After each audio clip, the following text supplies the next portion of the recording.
Motion in straight line, सरल रेखा में गति। सबसे पहले हम जानने की कोशिश करते हैं कि what is rest and what is motion, यानी कैसे हम पहचानेंगे कोई वस्तु गति की अवस्था में है अथवा स्थिर अवस्था में हो। तो सबसे पहले हो गया state of rest. State of rest यानी कि स्थिर अवस्था। स्थिर अवस्था किसको कहेंगे? जनरली आप लाइफ में आप देखते हैं, जैसे कहीं पर आप एक जगह खड़े होकर के और चीज़ों को अगर ऑब्जर्व करते हैं, देखते हैं, तो अगर एक कहीं पर पेड़ है तो वो हमेशा स्थिर बना हुआ है। क्यों स्थिर बना हुआ है? क्योंकि एक ऑब्जर्वर है, सपोज करिए, जो ऑब्जर्वर इसको देख रहा है, तो ये ऑब्जर्वर और पेड़ की जो दूरी होगी, अगर 5 मीटर की दूरी है तो परमानेंट 5 मीटर की दूरी बनी हुई है।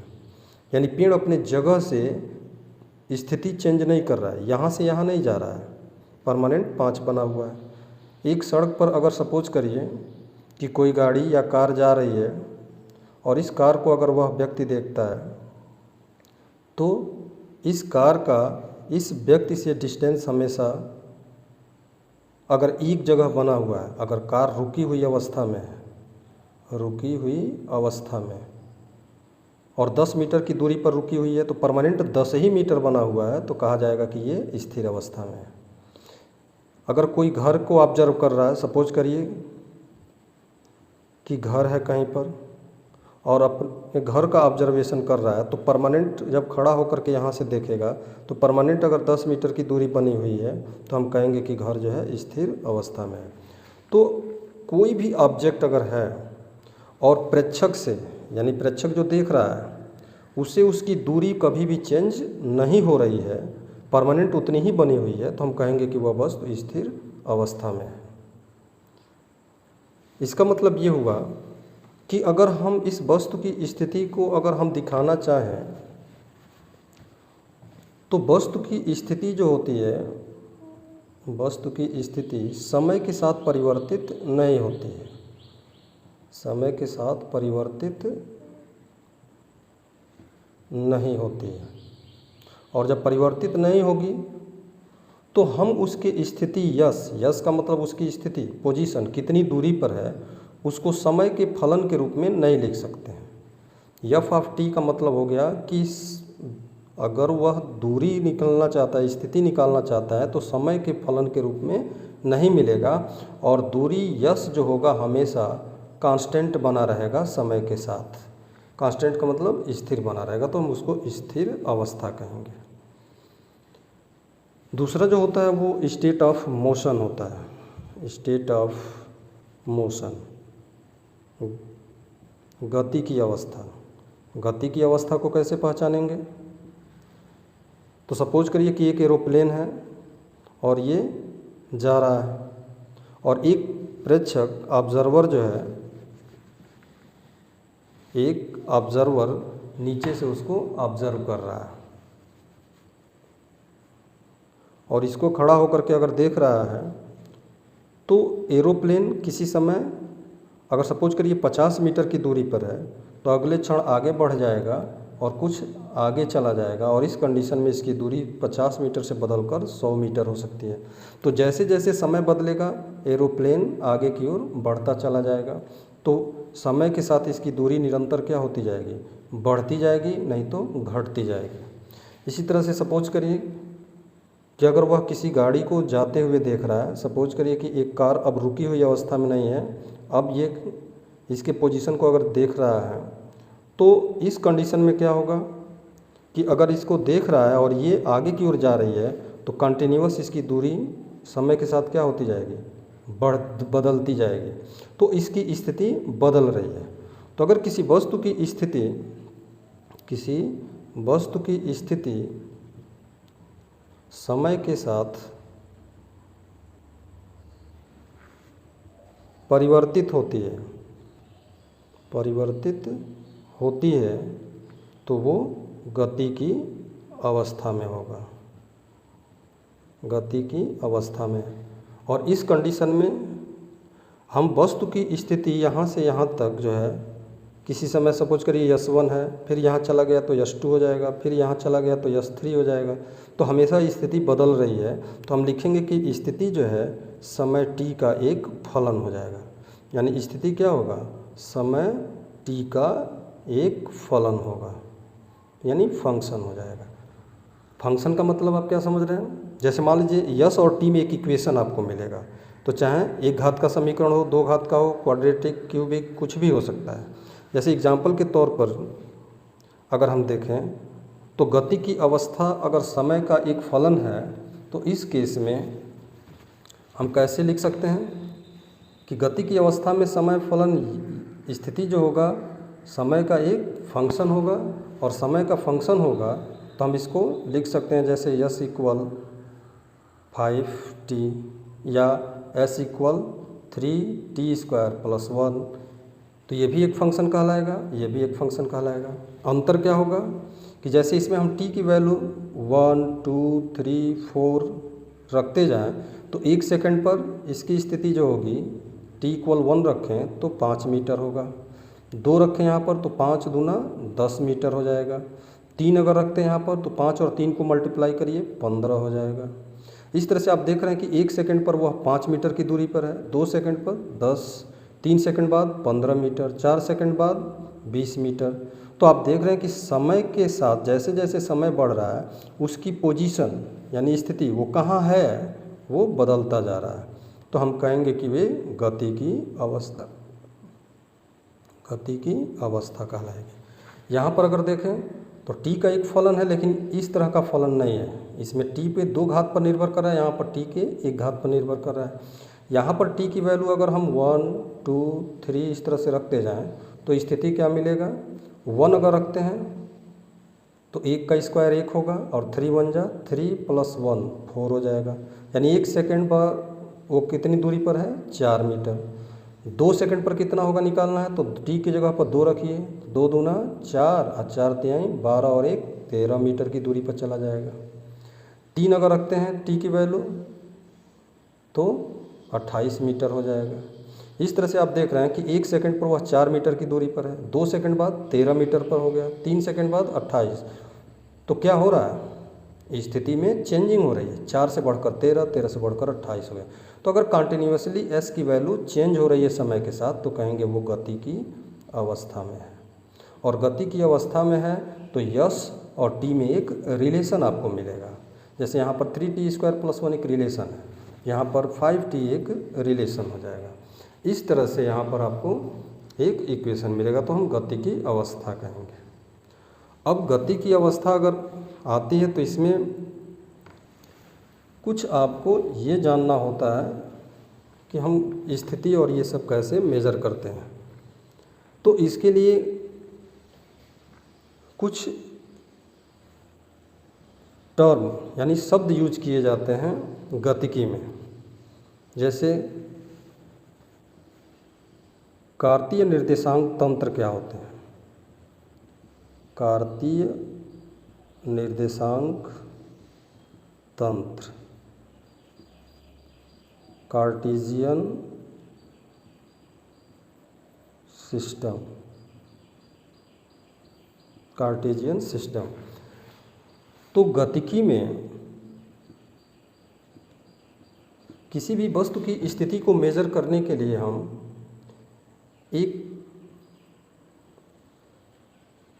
स्थिति को मेजर करने के लिए हम 3 डायमेंशनल स्पेस लेते हैं, जिसमें 3 लंबवत अक्ष खींचते हैं, एक OX, OY एंड OZ।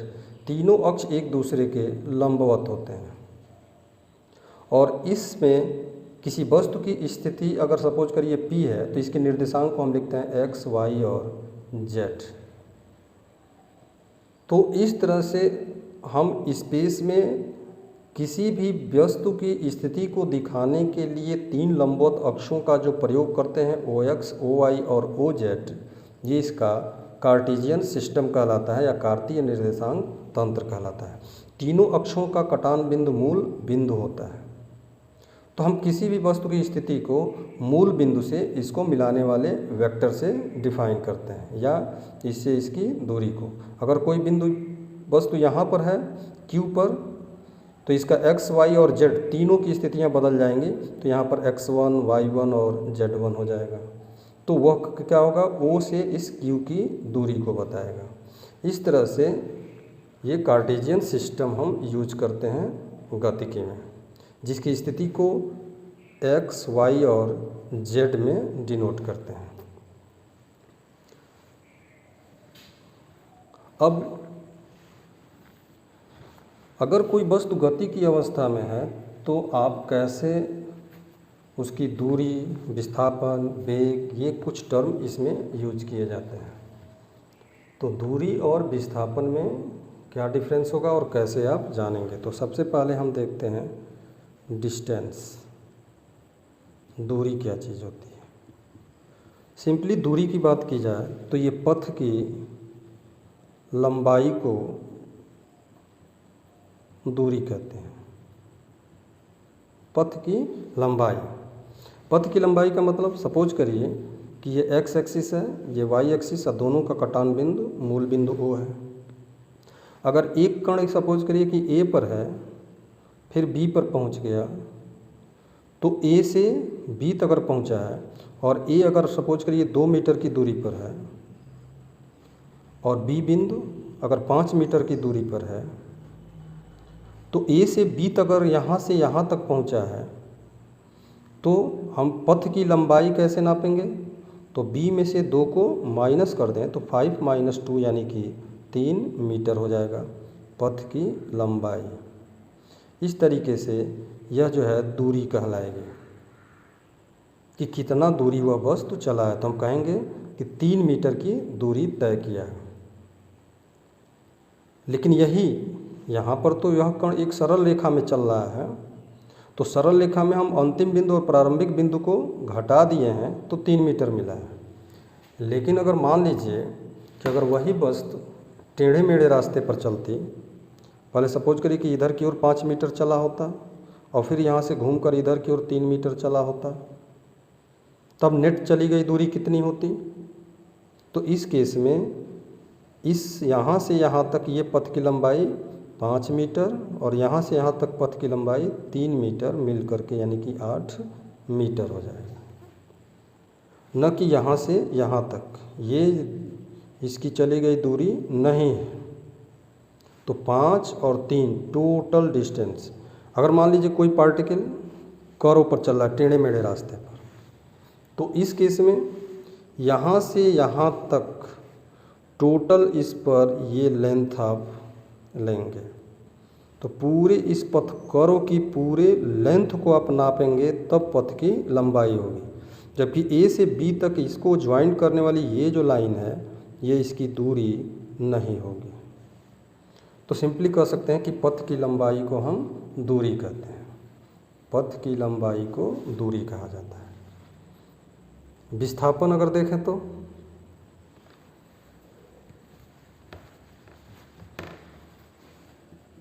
विस्थापन, डिस्प्लेसमेंट। तो डिस्प्लेसमेंट क्या होता है। तो अगर एक सपोज करिए कि एक पार्टिकल बिंदु A से B तक टेढ़े मेढ़े रास्ते से पहुंच रहा है और एक कण जो है सीधे यहाँ तक पहुंच जाता है,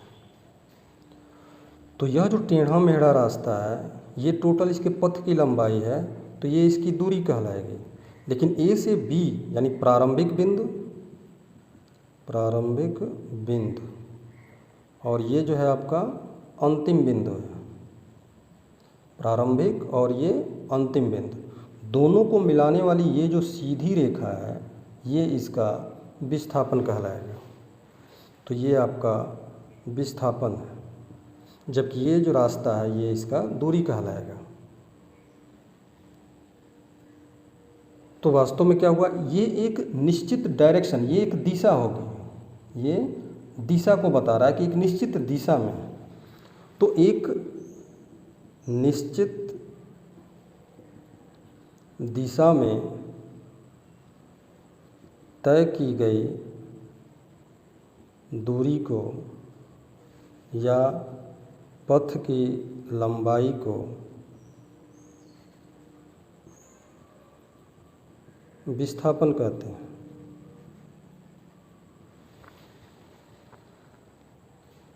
एक निश्चित दिशा में तय की गई दूरी अथवा पथ की लंबाई को विस्थापन कहते हैं। अब हम विस्थापन और दूरी को आपस में कंपेयर करके देखते हैं कि क्या अंतर है दोनों के बीच। तो चलिए, दूरी और यहाँ विस्थापन, दो कॉलम लेकर के हम इसकी स्टडी करते हैं। अगर समझ में नहीं आया हो दूरी विस्थापन तो कंपेयर करने पर एकदम क्लियर हो जाएगा आपका। तो दूरी और विस्थापन, दूरी में हमने क्या कहा कि ये टोटल जो है पथ की लंबाई होती है, पथ की लंबाई, जबकि यहाँ पर विस्थापन जो होता है सबसे छोटी दूरी होती है, सबसे छोटी दूरी होती है। नहीं समझ में आया? हम बताते हैं। पथ की लंबाई का मतलब हुआ कि अगर टेढ़े मेढ़े रास्ते पर चल रहा है यहाँ से यहाँ तक, तो ये टोटल इसका पथ की लंबाई कहलाएगी। जबकि यहाँ से यहाँ को हम सीधे मिला दें तो ये सबसे छोटी दूरी होगी ए से बी तक पहुँचने के लिए। तो ए से बी तक पहुँचने के लिए सबसे तय की गई छोटी दूरी आपका विस्थापन होगा, जबकि जिस मार्ग का वो अनुसरण किया है जाने के लिए, इस मार्ग का लंबाई दूरी कहलाएगी। दूसरी चीज़, दूरी जो होता है ये अदिश राशि होती है, अदिश राशि, यानी इसमें दिशा नहीं होती है, जबकि ये जो होता है वो सदिश राशि होती है, वेक्टर क्वांटिटी होती है। इसमें दिशा होता है, दिशा होता है। यानी जैसे कहा जाए कि किसी वस्तु की दूरी 5 मीटर है, दूरी 5 मीटर है, तो ये अपने आप में कंप्लीट आंसर है। लेकिन अगर कहा जाए कि एक वस्तु का विस्थापन 5 मीटर है, विस्थापन 5 मीटर है, तो ये गलत है। आपको बताना पड़ेगा कि किस दिशा में हो। तो 5 मीटर आप कह सकते हैं उत्तर दिशा में या पूर्व दिशा में, पश्चिम दिशा में, तब ये कंप्लीट आंसर होगा और सही होगा। तो विस्थापन वेक्टर क्वांटिटी हो गया, जबकि दूरी स्केलर क्वांटिटी या अदिश राशि हो जाएगी। तीसरा मेन जो डिफरेंस है इसके बीच, दूरी जो होती है वो ऑलवेज पॉजिटिव होती है, यानी धनात्मक होती है। दूरी हमेशा क्या होता है? धनात्मक, यानी जीरो से बड़ी क्वांटिटी होती है। जबकि विस्थापन जो होता है वह शून्य भी हो सकता है, पॉजिटिव भी हो सकता है, धनात्मक और निगेटिव भी हो सकता है। तो शून्य, पॉजिटिव, निगेटिव दोनों हो सकते, तीनों हो सकता है। अब इस चीज़ को समझने की कोशिश करते हैं। सपोज करिए कि एक पार्टिकल मूल बिंदु से, ये एक्स एक्सिस है, ये वाई एक्सिस, मूल बिंदु से यहाँ से इधर 5 मीटर गया, तो मूल बिंदु से दाहिने हम प्लस लेते हैं तो यहाँ पर विस्थापन 5 मीटर हो जाएगा। लेकिन अगर यहाँ से यहाँ गया और फिर वापस रिटर्न होकर मूल बिंदु पर आ गया, तो ये +5 और ये -5 दोनों मिल करके, +5 और -5 मिल करके 0 हो जाएगा। तो विस्थापन 0 हो गया। तो गया और फिर वापस आ गया तो विस्थापन 0 हो गया।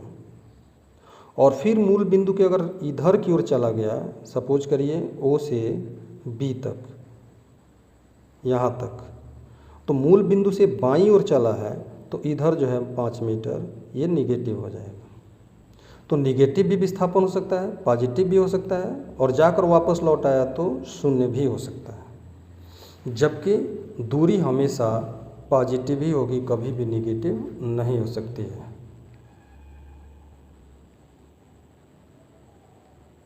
तो ये दूरी और विस्थापन में डिफरेंस है।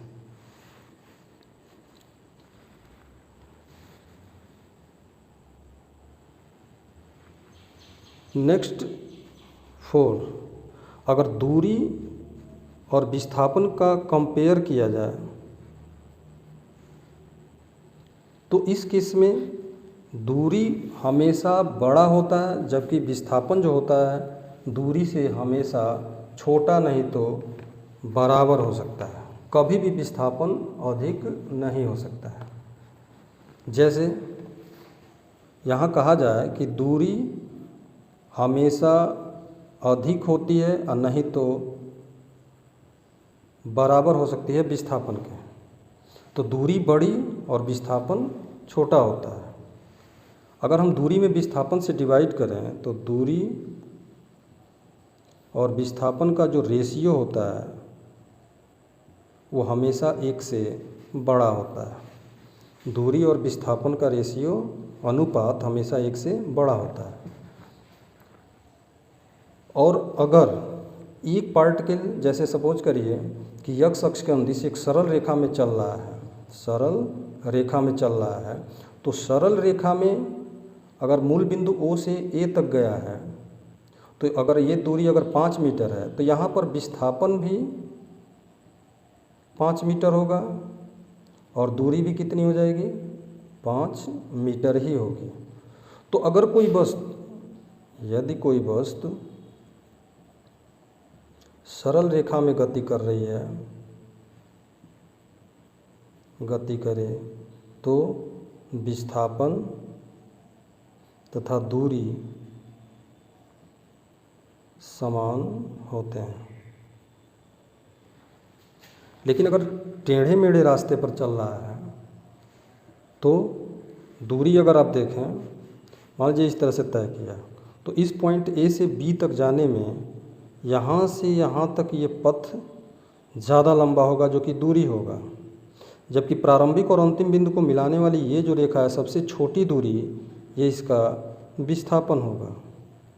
तो आप देख रहे हैं कि विस्थापन जो है हमेशा छोटा रहेगा।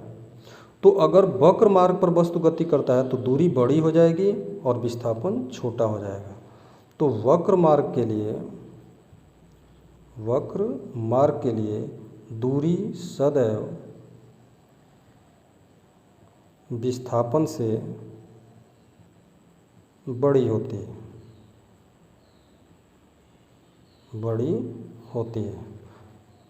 MKS सिस्टम में दूरी हो अथवा विस्थापन हो, दोनों को मीटर में ही मापते हैं, लेकिन CGS सिस्टम में सेंटीमीटर होता है। इस तरीके से यहाँ पर एक कंपैरेटिव हम लोगों ने स्टडी किया दूरी और विस्थापन के बीच। और फिर गतिशील वस्तु क्या होगी और स्थिर वस्तु क्या होगी, स्टेट ऑफ रेस्ट और स्टेट ऑफ मोशन को डिफाइन किया गया।